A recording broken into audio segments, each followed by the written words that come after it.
26ত mayor vote নহ'লে চৰকাৰ গঠন কৰিব নোৱাৰিব বিজেপিয়ে। নিৰ্বাচনত মুছলমান ভোটাৰৰ গুৰুত্ব প্ৰয়োজনতকৈ অধিক বৃদ্ধি। অসমৰ 1/3 ভোটাৰ অৰ্থাৎ প্ৰতি 3জন ভোটাৰৰ এজন ইছলাম ধৰ্মী। অসমৰ 43% মুছলমান ভোটাৰেও নিঃসন্দেহে আগন্তুক নিৰ্বাচনত এক উল্লেখযোগ্য ভূমিকা গ্ৰহণ কৰিব। অসমৰ 59টা বিধানসভা সমষ্টিত মুছলমান ভোটাৰ নিৰ্ণায়ক ভূমিকা গ্ৰহণ কৰিব। একাদশ পৰিকল্পনাত অসমৰ সৰ্বমুঠ 13খন জিলাক সংখ্যালঘু অধ্যুষিত জিলা হিচাপে ঘোষণা কৰা হয়।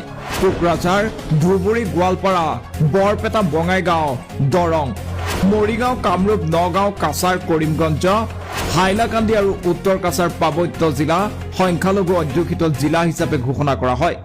2011 চনৰ লোকপিয়ল মতে নগাঁও জিলাৰ মুঠ জনসংখ্যা 28 লাখতকৈ অধিক। এই জনসংখ্যা মিজোৰাম, অৰুণাচল প্ৰদেশ আৰু ছিকিম এই তিনিখন ৰাজ্যৰ সংযুক্ত জনসংখ্যাৰ প্ৰায় সমান। এতিয়া আগন্তুক নিৰ্বাচনত মুছলমানৰ ভোট অবিহনে চৰকাৰ গঠন কৰিব পাৰিবনে বিজেপিয়ে? সেই প্ৰশ্ন এতিয়া চৰ্চিত হৈছে সচেতন মহলত। নিউজ এক ৰিপৰ্ট, এনি টক্স। 26ত মেয়ৰ ভোট নহ'লে চৰকাৰ গঠন কৰিব নোৱাৰিব বিজেপিয়ে।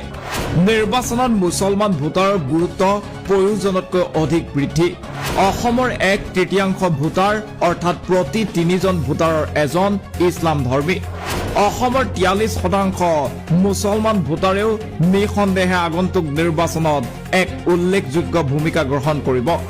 অসমৰ 59টা বিধানসভা সমষ্টিত মুছলমান ভোটাৰ নিৰ্ণায়ক ভূমিকা গ্ৰহণ কৰিব।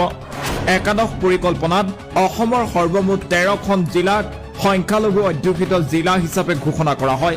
কোকৰাঝাৰ, ধুবুৰী, গোৱালপাৰা, বৰপেটা, বঙাইগাঁও, দৰং, মৰিগাঁও, কামৰূপ, নগাঁও, কাছাৰ, কৰিমগঞ্জ, হাইলাকান্দি আৰু উত্তৰ কাছাৰ পাৰ্বত্য জিলা সংখ্যালঘু অধ্যুষিত জিলা হিচাপে ঘোষণা কৰা হয়।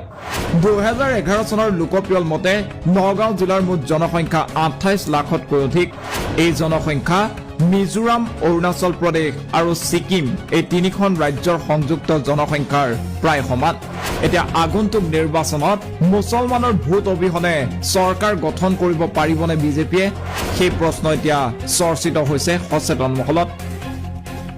নিউজ এক ৰিপৰ্ট, এনি টক্স। 26ত মেয়ৰ ভোট নহ'লে চৰকাৰ গঠন কৰিব নোৱাৰিব বিজেপিয়ে। নিৰ্বাচনত মুছলমান ভোটাৰৰ গুৰুত্ব প্ৰয়োজনতকৈ অধিক বৃদ্ধি। অসমৰ 1/3 ভোটাৰ অৰ্থাৎ প্ৰতি 3জন ভোটাৰৰ এজন ইছলাম ধৰ্মী। অসমৰ 43% মুছলমান ভোটাৰেও নিঃসন্দেহে আগন্তুক নিৰ্বাচনত এক উল্লেখযোগ্য ভূমিকা গ্ৰহণ কৰিব। অসমৰ 59টা বিধানসভা সমষ্টিত মুছলমান ভোটাৰ নিৰ্ণায়ক ভূমিকা গ্ৰহণ কৰিব। একাদশ পৰিকল্পনাত অসমৰ সৰ্বমুঠ 13খন জিলাক সংখ্যালঘু অধ্যুষিত জিলা হিচাপে ঘোষণা কৰা হয়।